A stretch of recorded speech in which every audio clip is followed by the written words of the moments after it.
If you grew up in an Indian household, there's a very specific kind of exhaustion that nobody really talks about. And it's not the exhaustion of doing too much physically, it's the exhaustion of constantly monitoring whether you're being too loud, too quiet, you're doing too much, you're doing too little, whether the people around you are okay, whether you've done enough to earn your place in the room. It's not. And honestly, this is not a personality trait.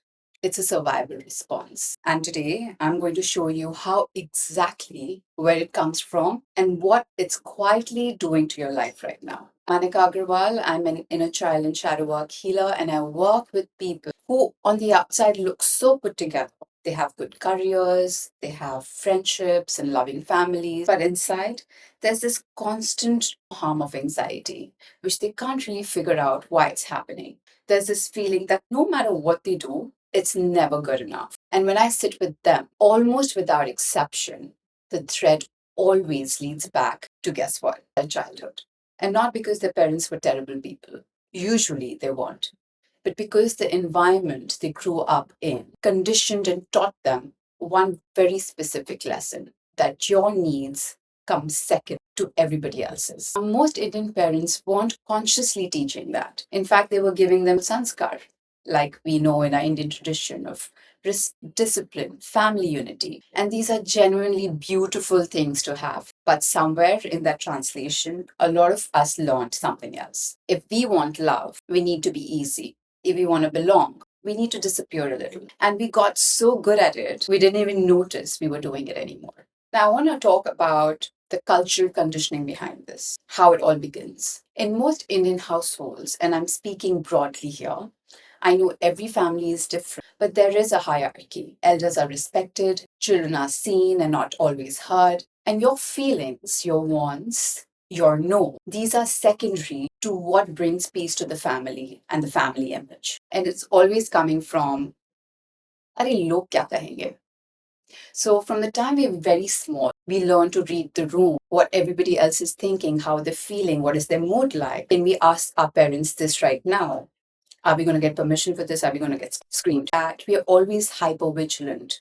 We learn to smile at our relatives we don't really like, but we can't really offend. And we learn that expressing our anger or disappointment or a boundary makes us the devil in disguise, and we become the most difficult person in the family. And what does difficult mean? Difficult means unlovable. And so we adapt.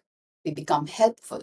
We become agreeable. We learn to anticipate what others need before they even ask for it. And what our needs are, we bury them somewhere because they're not important. And we get rewarded by statements like, oh, she's so mature. He never causes problems. He's such a good child. My sanity. It's like almost an honor that you get to wear. But the thing is, that good child was actually a scared little child who was trying to look good for the family, and he was trying to work overtime to just feel safe, to not be judged and screamed for who they were. And that child grows up into an adult who still doesn't know what his needs are, and it's just trying to manage everybody else's emotion. And this is where it goes deeper than habits or beliefs. This is about your nervous system. When a child grows up in an environment when love feels conditional, where approval can be withdrawn at any moment, and where conflict feels genuinely dangerous to the body, the nervous system learns to stay on high alert all the time. It's always forever scanning for threats. Is everyone okay? Am I safe? Did I do something wrong?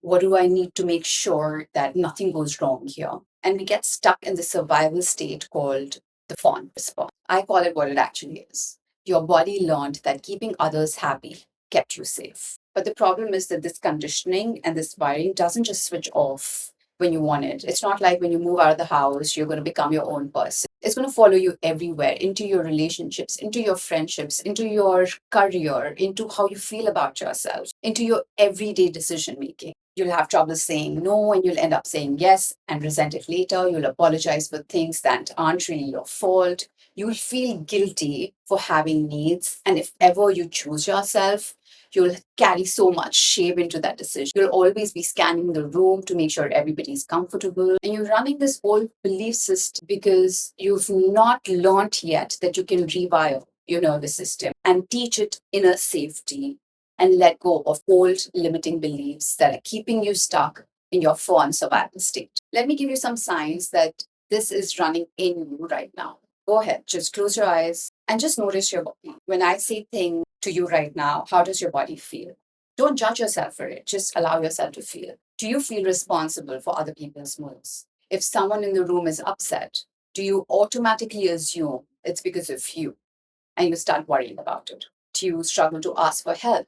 Even when you're drowning in work, do you feel like a burden asking for help? And are you always constantly apologizing for things that you've not done wrong?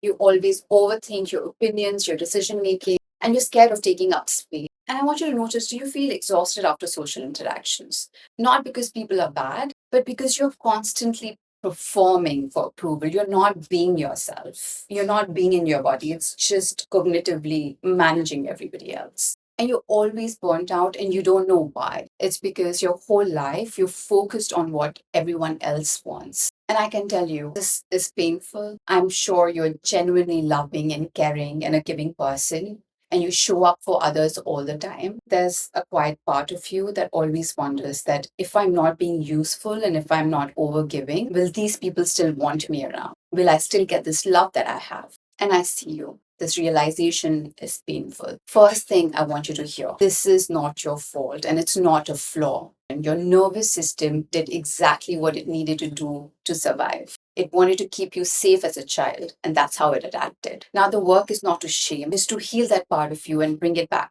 home, to make it whole again. Healing from people pleasing is not about becoming selfish or isolating yourself or shutting out your family and suddenly having such hard boundaries that you feel that you've just cut off from the rest of the world. It's deep and it's transformative. It's learning to notice in your body how it feels when you stand up for yourself, how it feels when you don't stand up for yourself. Reducing the cognitive overload and just dropping in to see the self abandon that we've learned over the years. It's about building the relationship back with that part of you that just wants a lot of love and acceptance for who they are. That you don't have to be the easy one or the helpful one. You can be who you are, full of opinions, full of life, full of needs, and have a whole voice to express your needs. And this version of you is still worthy of love. And this is the kind of work I do with my one on one clients. So from today, start noticing, bring awareness to your body. I'm going to be sharing some amazing grounding exercises in the description. Don't forget to check them out. It's going to start building a relationship with your body where you'll feel more grounded and more accepting of yourself. If this resonated, save this video, subscribe, and stick around for the next one. I'm going to go more into what you can do to deal with people pleasing and coming back home to yourself. I'm going to get back to my tea.